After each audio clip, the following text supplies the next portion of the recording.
So welcome to this new segment. Today we're talking about the reception. So last time we talked about the ceremony and we finished the confetti shot, and now we're coming into the reception. Most of the times between the ceremony and the reception, the photographer is going to take the couple away for some couple shots. The photographer is your friend, okay? It's because he's doing this in the background. But the photographer is usually your friend. It's good to get on their side. It's good to ask them, hey, when are you doing the couple shots? I'm not going to get in your way.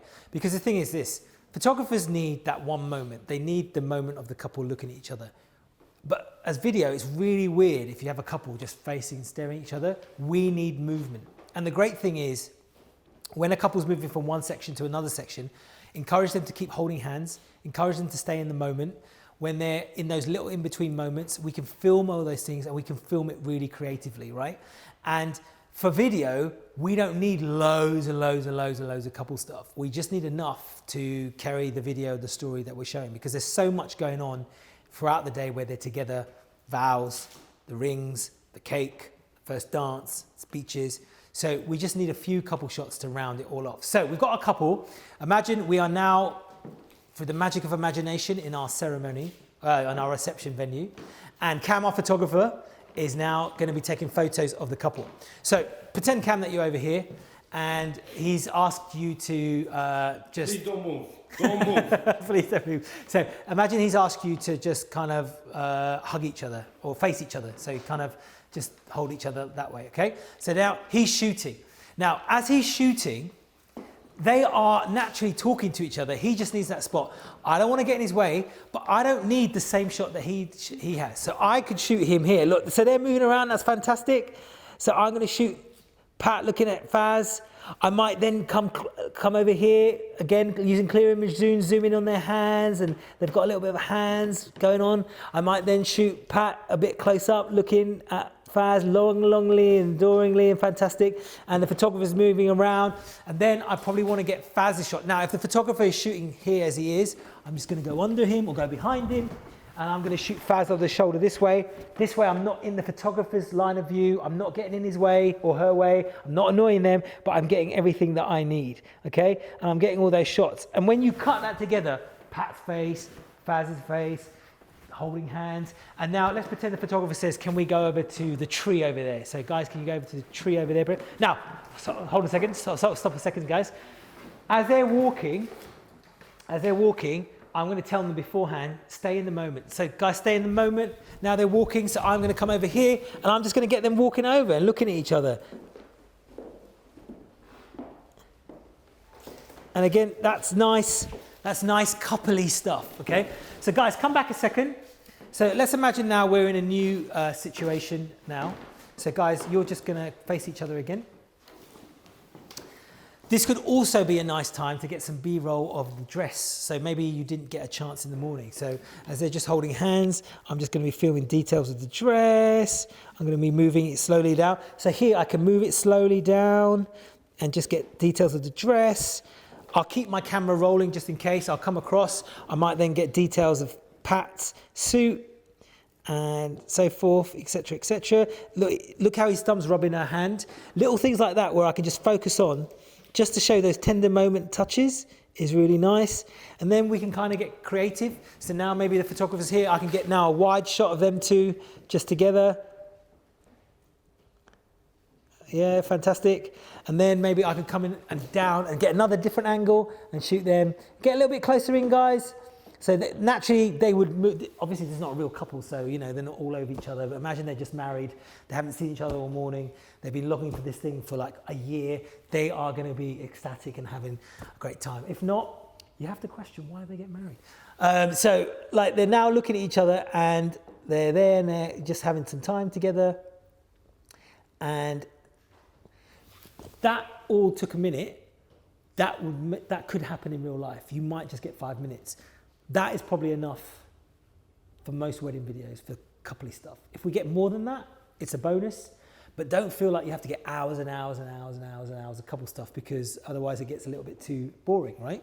And just what I would say is vary up your angles, focusing on the little touches, focus on the details of the dress, the suit, his face, her face, a wide shot of them them together, them a bit close up, maybe them walking a bit. Walking is always a great one. If in doubt, here's a tip for you, get them to walk. If you're like stuck, and the truth is, guys, is like, most of the magic actually happens in the edit, doesn't it, Charlie? Yeah, most of the action happens in the edit, because on a wedding day, you're just flying by the seat of your pants. You're trying to capture everything that you need. And so if you get stuck, and this happens to everybody, I don't care who they are, sometimes we just get brain freeze and we're like, you know, the photographer turns around and goes, hey, do you want to do anything with them? And you're like, if in doubt, get them to hold hands, walk really slowly and look at each other. You cannot ever go wrong with walking, okay? You can't offend anybody with walking. Everybody loves walking. Walking is great. So if in doubt, walk, okay? All right, so that's the couple shoot. I hope that's enough tips. Again, if you feel that the couple shoot is something that you're not really great with, find some friends that you know are couples and offer to shoot them. Shoot your mum and dad. Your mum and dad need videos of each other, right? You know, just get real couples together and just practice shooting and challenge yourself. Here's a really great challenge for you. Challenge yourself to get a couple in one place, and how many different angles and different things can you shoot? And you'll be surprised how creative you can get. And that's going to stand you as a great practice when you come to a wedding day, because invariably they'll tell you that we'll give you half an hour and you end up with 5 minutes. You'll be able to really get creative even in those 5 minutes. Now, if you've been practicing on your mum and dad, at weddings, brothers, your brother's girlfriend, brother and brother girlfriend, cousins, whatever, we'd love to see that footage. I'd love to review it. Tiff at the office would love to see that stuff. So hashtag Wex Masterclass. If you film anything like that, put it on social media. Hashtag Wex Masterclass. We'd love to see that and see what you guys are coming up with. So now we're coming to the first dance, and I just want to maybe burst your balloon a bit. Like, most first dances are a bit of a letdown. I'm going to be honest, because most weddings, it's an awkward sway. Unless the couple, have you practiced a routine? No. Generally, they've never practiced a routine, and they've picked a song, and it's going to be an awkward sway, okay? So don't put too much pressure on yourself about capturing an epic dance. If, however, they kind of tell you beforehand that they've got this epic routine planned, then you might want a bit of a heads up about what's going to happen. So I always have my wide safety cam. So again, I'm going to set it here. I'm going to pick a spot. Because it's wide, it kind of doesn't matter as long as I'm getting the room. I'm just going to be mindful. I'm probably going to set this again at F5, and because it's at 24, a lot of that plane of focus is going to be in focus, and most couples are literally going to awkward sway in the middle for most weddings. Okay, that's literally what's going to happen. So I'm going to set it to record. So now it's recording. So now you guys are going to awkward sway, okay? Because I know I've got that safety here, I now can just get creative with shooting this. I know I've literally got a 30-second window. Okay, we've got verse. So let's say it's a song. What's it going to be? Let's say it's Wonderwall. I don't know, whatever song it is, right? Okay, we've got a verse and a chorus, and probably after the first chorus, they're going to wave all the guests in because they don't want to dance anymore. That's generally happens at 75% of most weddings, okay? So I know I've got a verse and a chorus to get creative. Again, just like the couple shoot, just like speeches, I've got my safety, and like the cake cutting, I've got my safety, I can get creative. And again, we don't have to get so literal here, guys. We don't need to film the whole first dance. Faz has got her hands lovingly around Pat's neck. Maybe I just get the hands as they awkward sway. So you guys just awkward sway. And so I'm now getting the hands, and then I might come round. I will keep this rolling, by the way. I won't record on and off because I'd rather have the moment, because I've only got a verse and a chorus. And then I might come round to here, and then looking at each other. And guys, let's pretend that you get really, really adventurous, and you're going to do a spin. Go on, do a spin. You haven't practiced it, because this would happen at a real there, and I've kind of got it in. And the truth is, they went out of focus there, but it doesn't matter. It's creative. It's fantastic. It's a first dance. There's movement. We want movement in our videos. And then maybe Pat's lovingly got his arms around her back, and then I've got clips of that. And now I've got clips of them two looking at each other, and they're crying. And then again, because I've got my safety over here, mum and dad are in the corner crying because their little baby, this is the moment they realize that their little baby is finally leaving the nest. I might focus on them. I might focus on some other guests having a great time. And so when I cut that all together, it's going to be a nice little interesting first dance. Now, when they do the awkward sway after the first verse and the chorus, and they wave everybody on. Just to let you know, at most weddings, there is about a 1 to 2 song window where everybody comes on the dance floor. That is your chance to get everybody having a good time. Because invariably what happens after that, everybody goes off for the evening buffet, or they go get a drink, they go outside to get to the toilet, whatever. So if you want to get everybody on the dance floor, that's the shot where you're going to get everybody on the dance floor. There's probably then going to be a little bit of a lull, get a little bit creative on the dance floor, and then shoot some other things. So that's pretty much it. Other than that, we've got everything that we need for the first dance. Again, I'm recording in slow-mo, so I can slow it down. I can cut to my couple footage, put that all together, and that makes a nice little montage. And so that is the first dance. So I want to talk about B-roll for a second, and specifically about how you use it, why you shoot it, and what you should be thinking about where you shoot it, when you shoot it. Now, B-roll, again, is any footage that you can put over your main footage to accentuate details, tell a story, or it could be footage that you use to transition from one scene to another. For example, when she leaves the house, gets into the car, we can't just cut to the groom at the church. We want kind of B-roll footage to kind of set the scene up. So for example, we've already gone outside. Imagine we'd gone outside, I'd shoot the outside of the church to introduce the fact that we're at the church. And then once I got into the ceremony room, I would look around for any details, and I would shoot this just with my handheld camera and quickly just shoot details that I could use. Now, right now on the wedding day, I don't know how I'm going to use this footage. I don't know if it's going to even make it into the wedding video. But like I said before, I'd rather have more footage than not, so that if I need to cover myself, I need to cover something, or I need, you know, just to tell us more of a story, I've got that footage there to cover it. So the first thing I would do is shoot the outside of the church. So now I've got a shot of the outside of the church. And now I will look around the church building and I will look for specific details that might be interesting. So for example, cameraman's going to follow me. This cross is quite interesting. This cross up here is quite interesting. And so really quickly, now the thing about B-roll footage, the fantastic thing about B-roll footage is it's not time specific. So for example, if you did forget to get a shot of the outside of the church, there's nothing to say that you couldn't come back on another day and shoot it, or even shoot it after the ceremony. So this cross here, even though there might be loads of noise happening and stuff like that, because I'm just shooting the cross up there, it doesn't really matter what's going on here. I could even shoot this in the middle of the, you know, when people are signing the register, or there's a lull in the ceremony. It doesn't really matter when I shoot this stuff. It's just as and when I see it, I shoot it. So I see this cross, I'll turn on my camera, I've got it on autofocus, just focus right in the middle, and then I'll just literally press record. Remember, I'm going to put my arms in, I'm going to put it against my head, I'm going to look for the viewfinder, I'm going to make sure it's in focus, and I'm going to hold it here for 3 seconds, press record, hold it for 3 more seconds, and when I think I've got the shot, hold it for another 3 seconds, and then stop pressing record. And then, because it's a static shot, I can even use slow-mo to slow it down. I can even take a picture of it and use that because it's not a moving shot. So I've got that cross. Now, the other thing about B-roll is it can be very artistic. It doesn't have to be obvious what you're shooting. So even you see these railings here, I'm thinking, imagine I was trying to describe this church to someone, and I would want to describe in the details. I'm visually describing what the place looked like. And so you would talk about the, you know, the fact that there's a cross, but then you might also talk about the fact that they had these little nice details here. So I might even hold it here and get a shot, and just, again, so holding my arms in, again, shooting.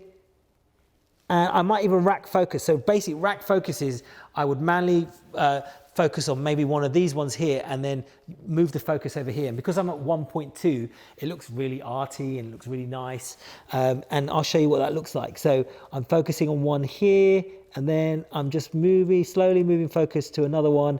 And that is my B-roll. Again, I can slow that down. So little things like that are nice. You could do something artistic here where, you know, you close this. So I like this little cross thing again. It's another cross, but I kind of like it. Or say even the detail here, you know, these things are really interesting visually for your film. And just take that film to another level. So I might even come up here and film this. kind of like that, so that's nice. Again, I kind of like this inscription here. So just the other thing is to think foreground, background. So shooting through stuff is really, really cool. So I might shoot through here.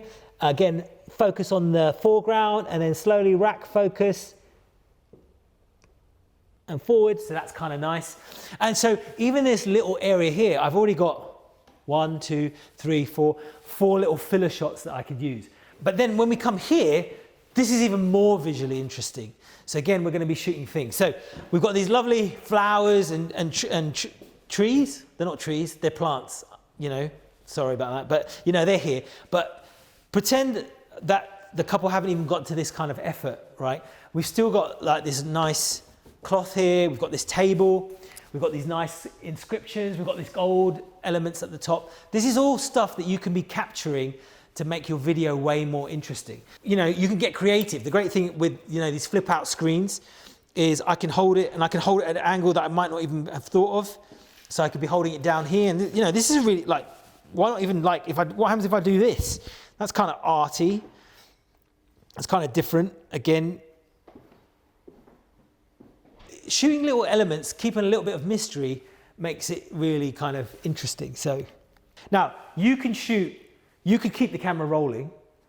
That might be a little bit more work in post. I like to just go on and off, on and off. So I have all these mini clips. So I'll know that there's a section where I've got all these mini clips and I can put them together. In terms of settings, again, I'm shooting at 1.2 because I love that shallow depth of field. I'm shooting at ISO 800. White balance is manual white balance, which is around about 3,200 Kelvin, but you could shoot auto balance. And my shutter speed is actually 1/800. So I'm making sure that I'm not going below that 1/100th. Some people are really like, no, you should always stick to double the frame rate. I'm not that, you know, litigious about it. I'm not that, you know, pedantic about it. I'm happy to shoot at whatever shutter speed. Even something like this radiator rail, this is quite interesting. If you shoot it, especially with shallow depth of field, and you shoot quite close, it looks, and with that light on it, it looks kind of interesting. So again, you know, we could get in, creative angle. And remember, in our film, this could be something that can go cut, clip, clip, clip, clip, clip with some nice music underneath, and it kind of introduces the setting of the church. And then we get to this stuff that the couple have actually put out. So there's a difference between B-roll when you're introducing the kind of scene, and then B-roll where the couple have actually gone to the trouble of setting this up. Now, Tiffany's gone to a lot of effort to put all this stuff out. So she cares whether this stuff makes it in the video, right? Because she wants to make this thing look nice. And she's just doing this for the sake of this video. Imagine a bride and groom where they've been thinking about this wedding for a year and they've picked these rose petals. I can guarantee you they've thought about that stuff. So you want to put that in just in case. Well, it just makes the video more personal because that's the way they've chosen to decorate this church. So when it comes to this tree, now, the great thing about shooting mirrorless is that you can see, I always like to see what it looks like in camera. So I'm not always thinking shutter speed, ISO. I'm just going, does it look good in camera? Yeah, it looks good on the screen. That's probably being right. And as long as I don't wildly change settings between each clip of B-roll, then it will look like it was shot by the same person. What you don't want is that's overexposed, that's underexposed, that's bright, that's dark. And if you cut, that's going to confuse your viewer. But if it's kind of all in the same scene, then that's really going to be helpful. So this tree, for example, we don't have to shoot it literally like, it's not a tree. I keep calling it a tree, but you know what I mean. I don't have to go, here's a tree, I'm going to shoot the tree. You could be literal about it, I guess, if that's your style. And I could literally do one of these panning motions. So I'm going to hold it and I'm literally going to use my body to pan up and down. And if we slow that down, that's great. And then I could get a little bit more creative with it. I could hold it over the top and shoot a little bit of the leaf. Or I could slowly move. So you can see I'm not moving the camera, I'm moving my body. So I'm rocking back and forth. And when we do this in slow, well, I'm blocking the light. But if I do this in slow-mo, if I slow this down, that becomes like a nice little panning shot. So I'm not moving the camera, I'm just moving my legs back and forth. That becomes like a nice little shot. I could then shoot maybe from this, I could rack focus from that tree to this tree, plant, whatever we want to call it, And the great thing about the Sony cameras is I can be in autofocus, but I can override it with manual focus. So that's a great thing about it as well. And then with these rose petals, again, we could get uber creative with it. So I could shoot it from the top and just show that we've got the petals. And I could slowly spin the camera around. Or I could have a static shot from the top. Or I could come down and put the camera on the ground and then just rack focus. So even with those 3 shots of top, moving around on the ground, again, you can go cut in your film, and that makes it visually interesting. The tree, the plants, we can cut from there to there, over the top. And you might go, wow, that's a lot about a tree, but literally that's going to be a second, 3 seconds, second, 3 seconds, second. So literally it's only going to be about 15, 20 seconds in the film, but it's a nice way of introducing this scene, and it makes it visually interesting. You could use it that way. Or we could cut from the outside of the church and have the bride coming down, and as the bride comes down, we could then cut to these different B-roll things. Or when they're doing their vows, as they're giving their vows, or the vicar's giving his sermon, or someone's doing a reading, we could cut to these different things in the church and have them over the top of that reading. That's why we call it B-roll. So that's to explain the concept of B-roll, and you want to be thinking about B-roll every time we go to a new scene, every time we're introduced to something. So when we get the models out here, for example, and the bride, because we didn't do bridal prep, I might shoot a little details of a dress as B-roll, which I could use in the ceremony. I could use over the vows. So again, every time we go to a new scene, when you go to the reception, B-roll, B-roll, B-roll. When we go to the ceremony, B-roll, B-roll, B-roll. When we go to the bride getting ready in the morning, B-roll, B-roll, B-roll. What are the little interesting things that you could shoot? And the way you like to think of it is, imagine you had to describe this to someone who'd never been there or never understood what a church was. How would you show that in a film? What were the details? You'd go, well, here's this place, and then it had little interesting, and you'd shoot it that way. And I'm always constantly thinking that way, and that's going to give that next visual element and interest to your films. Hopefully that kind of explains itself, or that explains it, and hopefully that you kind of get what I'm trying to say. So imagine now we're at the reception venue. Obviously we're in the same venue as the ceremony, but in a real wedding, you'd probably gone to a new venue. I think it's really nice to come into the reception venue before the bride and groom get in and shoot some of the details of the tables. The reason being is that with most weddings, you're probably going to find that the bride and groom have put some kind of effort into thinking through the details that they've included on the day. And if they put some thought into it, then I think it's a nice personal touch to include it in the video. It might not be something you want to go overboard on. Again, it's B-roll footage. And it's there, you can use it, you can choose not to use it. But I'd rather have it than not have it, because there's nothing worse, again, being in the edit and not having enough footage to carry your vision through. So I think it's nice. Now, if it's a more generic venue, then maybe it's not as precious to get the kind of the details, but even so, they've still invested in that and they've made those decisions for a reason. So it's probably best to have it rather than not. So here we have this lovely table that Tiffany has put on. And you can see that, the petals kind of match the ones at ceremony. We've got a really lovely cake that we're going to eat later. We've got some wine that we're possibly going to drink later. And we've got some other things. However, I'm just going to show you how I would shoot it, just to give you some ideas. Remember, the more varying angles you've got and the more creative you get on it, the more interesting your edit can be. Right? So we could start with a basic shot, for example. I could just literally shoot this table from back here, and I could get everything in the shot, right?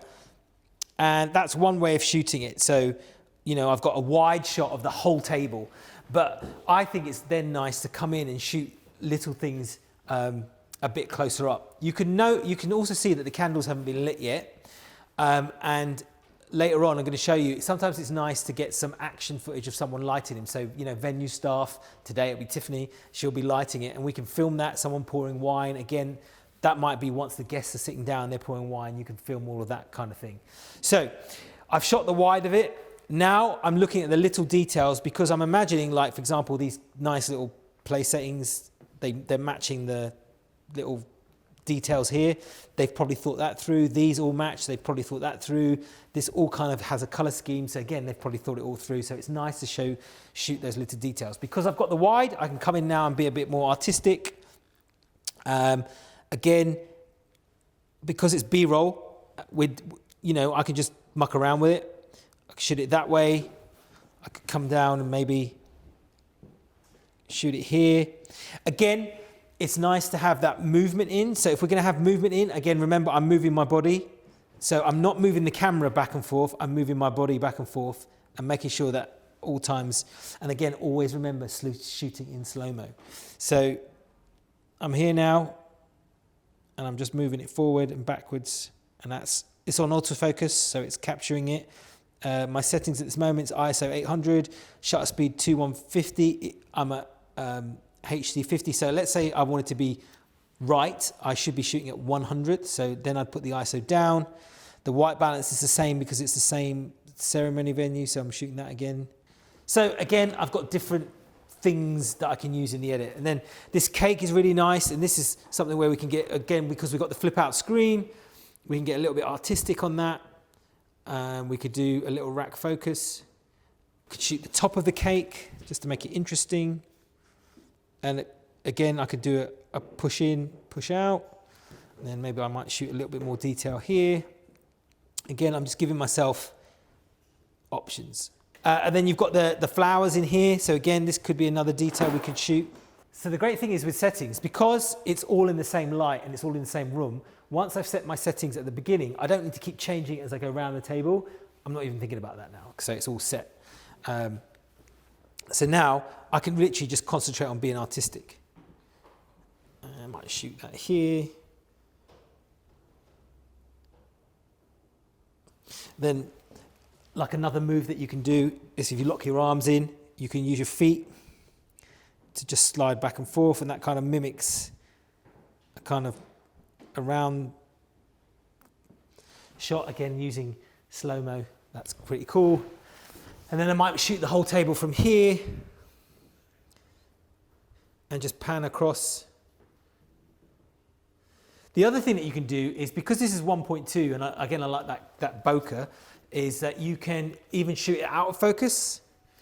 So the whole table's out of focus and it's kind of just artistic. And you can put it in. Because again, it's B-roll, it doesn't have to be so literal. It's not like it's the vows and we need to see the couple's faces. So I kind of shot a few things. Might want to get some of the makes of the wine. So that's cool. And I like to just rock back and forth.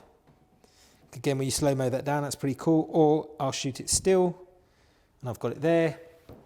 And then what I might introduce is some movement. So I might get Tiffany to light these candles to mimic maybe some of the venue staff lighting it.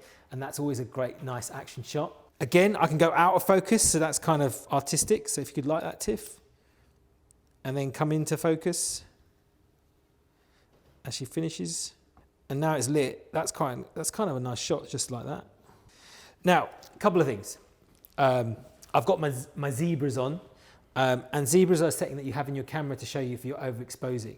So the zebras on here are set at 100. So that means once those zebras come in, that means anything over there is overexposed. So as long as that light the zebras aren't on that candle light, then I'm okay. Anything else is like extra.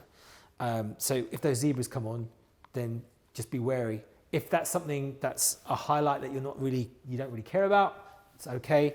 But if it's something like this and the zebras are showing on that flame, then that actually is something you want to feature in the film. So don't be afraid to ask like the venue staff to do stuff if you want kind of that action scene. Sometimes they're just naturally doing it, it's great. Sometimes you're going to need them. Sometimes it might be that you need to ask them to clear the room because you want a whole shot of the room. Sometimes it might be that you say, can you do that again, or can you place that down? And sometimes you just in the right place at the right time.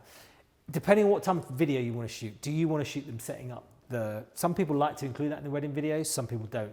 It's entirely up to you. Again, that's a choice, artistic choice that you can make on the day. Here, Tiffany is going to be pouring the wine for me, and I've asked her to do it. So I'm using it. But then I'm constantly thinking like, what more can I do? Because again, it's always better to have more than less. Okay. So which glass are we going for? This one. Okay. So what I'll do is set my focus first. Again, I'm going to put that at 100. My shutter speed and my ISO is at 160 at 1.2. And I'm going to go out of focus because I think that's kind of cool. And then you're going to start pouring TIFF if you can. And then we're going to come in focus. And then the other thing is like what she's doing, it's like, wow, I really love the bubbles and stuff. So I'm going to get her to do it again. Now, this is where I'm going to use clear image zoom. So remember, this is another thing about Sony cameras that I really love is this clear image zoom. I have it set to C4 and it's this voodoo thing with clear image zoom. It's not digital zoom, so the image doesn't grade, but it actually punches in. You can see it's punching in there, but it's not digital zoom, so it's not losing any of the quality. So this, even though this is a prime lens, it almost becomes like a zoom lens. So when TIFF was pouring, those bubbles were really cool, but my minimal focus distance means that I can't get closer. So I have to stay here, but with my clear image zoom, I can now punch in and just get those bubbles. So that's going to be really, really cool. So TIFF, you just pour this for this last shot. I am going to, my minimum focal distance is here. I can't go any closer, otherwise it all goes out of focus. So TIFF, if you just keep pouring again in the same glass, and I'm going to clear image zoom as she pours. And that's really cool. That's a really cool shot, really cool effect. And then I'm going to go out of focus just to make it eye. Boom. And so that's basically B-roll for the table. And that's basically what I would do. Cool, so now we're coming to the cake cutting. And we're going to talk about some settings which apply to cake cutting, but they also could easily apply to speeches, because I don't think we're going to be covering speeches, because obviously I haven't got a crowd and stuff. So easily apply to the same. So with the cake cutting, what I've done is I've set up my wide camera. And my wide camera, we've got a lovely bride and groom again, Faz and Pat, and they're here cutting their cake. And so my wide camera is my safety camera, and I've set my camera at 1/100th of in terms of shutter speed is at 100th, and my ISO is at 1600, and my white balance is at 3500, and I have set, it's a zoom, so I've set the it wide enough so it's got the whole scene and it's got them. And I can literally press record. It's on autofocus because the autofocus on the Sonys are amazing, and it's just tracking Faz's eye. So literally, she's not going to move that much from where the cake is. So it's not like she's going to walk out and in or back and forth. And it's kind of the same with a speech. If Faz or Pat was giving a speech, most likely they would give it and they would stand and then they would talk to the room. Hopefully, okay? Sometimes it doesn't always work that way, but most of the times they're going to move. So once I've pressed record here, I know where my scene is. I know where the in and out points are. This is a wide angle lens. I know that if I stand here with my 50mm, I'm going to get a much closer angle of their faces or the cake, and that could be an alternative shot that I cut to.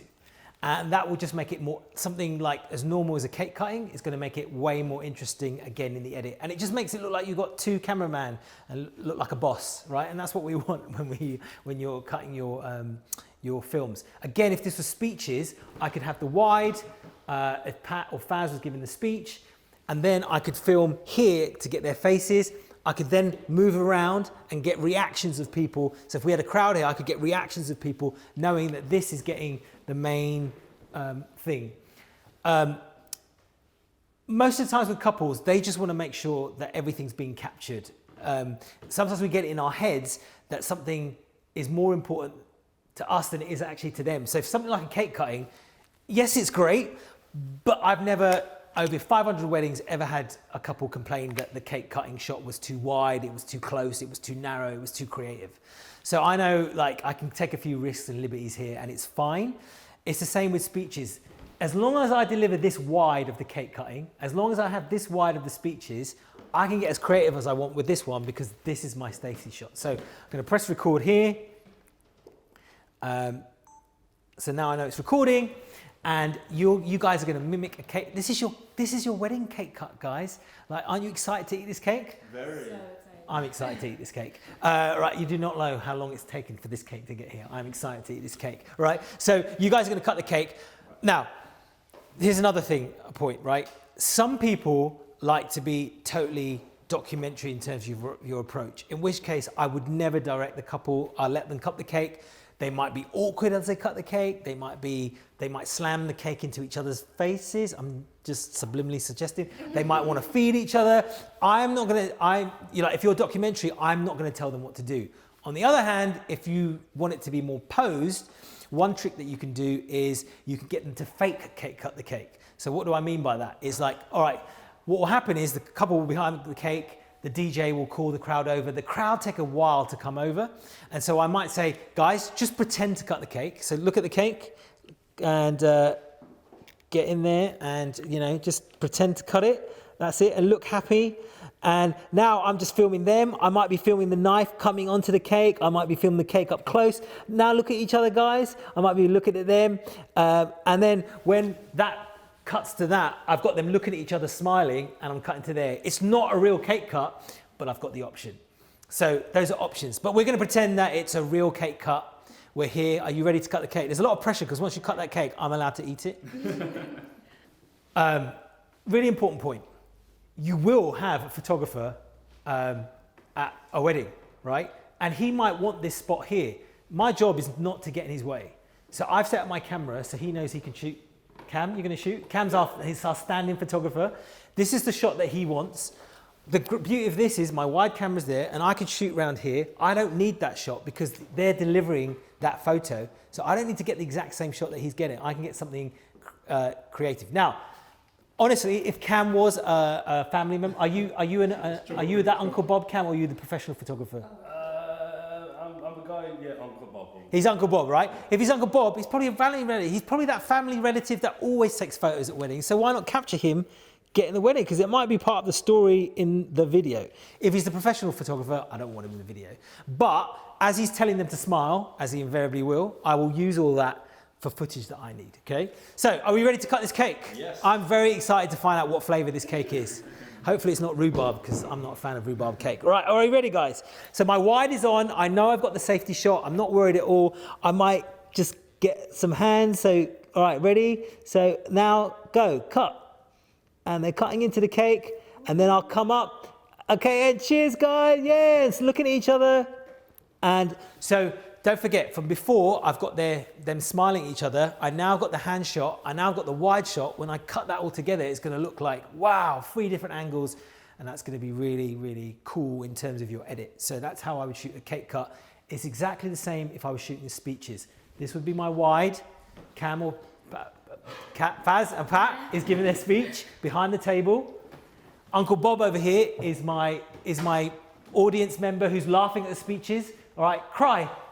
You know, he's crying, so now I can film him crying. He's a secret lover of Faz, and he wishes that she did get married. So now I'm filming him, and he's giving me his reaction. Now here's like we're talking about speeches, so this is a really important point. He might be crying at Faz's speech, but then Pat might say something emotional in his speech. There's nothing wrong with cutting to him for both speeches to show the emotion, right? Because once you've got it, you've got it.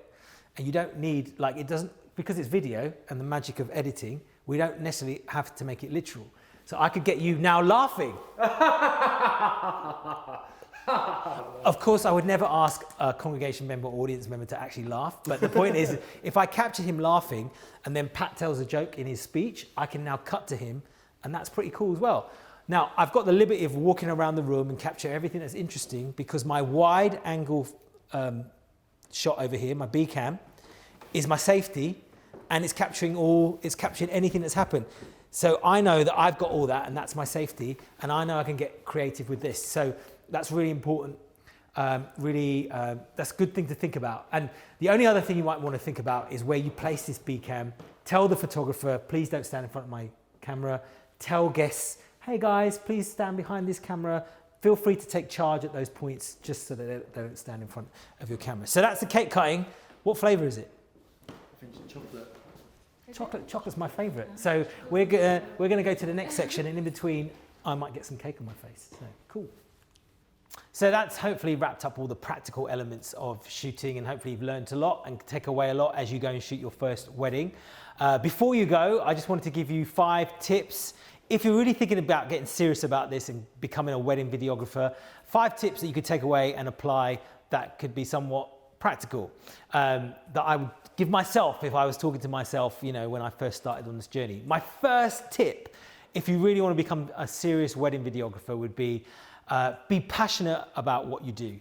Like, weddings are an amazing life-affirming event. You know, at weddings you see the best of humanity on display. Two people that love each other, the people that they love all around it. And as you shoot your first couple of weddings, figure out if you actually like weddings. Because if you're passionate about weddings, if you're passionate about shooting wedding videos, that will come through in the product that you offer. It will come through in the product that you edit. Conversely, if you can't really stand them, it's probably not going to be a good career to get into, and that will come across in the way that you are on the day.